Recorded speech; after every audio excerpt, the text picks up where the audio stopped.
उमेदवारी अर्ज अवैध ठरल्यानंतर भाजपचे माजी नगरसेवक मुकेश शहाणे यांनी आज शक्ती प्रदर्शन केलं। नाशिकच्या सिडको परिसरामध्ये शक्ती प्रदर्शन करण्यात आले। प्रभाग क्रमांक 29 मधून सुधाकर बडगुजर यांचे पुत्र दीपक बडगुजर यांचा अर्ज ग्राह्य धरण्यात आला होता।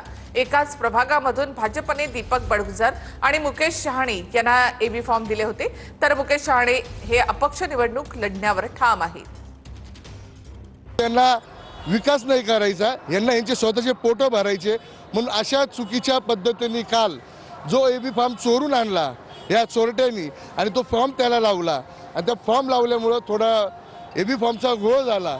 एकाऐवजी 2 एबी फॉर्म आले आणि त्या टायमिंगच्या याच्यानुसार माझा एबी फॉर्म काल बाद झाला, परंतु आता पक्षश्रेष्ठी निर्णय घेतील त्याच्यानुसार मी पुढची वाटचाल तर सोलापूरच्या अनगर नगरपालिकेच्या नगराध्यक्ष प्राजक्ता पाटलांच्या प्रतिज्ञापत्रावर राष्ट्रवादी काँग्रेसचा आक्षेप आहे।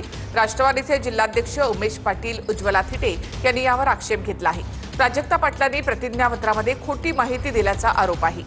पती अजिंक्य राणा पाटलांचं उत्पन्न शून्य दाखवल्यामुळे यावर आक्षेप घेण्यात आलाय।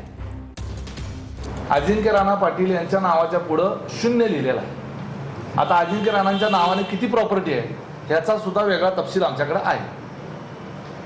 प्राजक्ता अजिंक्य राणा पाटील यांचा जो प्रॉपर्टीचा तपशील दिलेला आहे तो तपशील किती लपवलेला आहे याच्याची तफावत आम्ही त्या ठिकाणी आमच्या याचिकेमध्ये नमूद केलेली आहे। प्राजक्ता अजिंक्य राणा पाटील यांचे पती म्हणजे अजिंक्य राणा पाटील यांच्या नावाच्या पुढे 0000 लिहिलेलं आहे।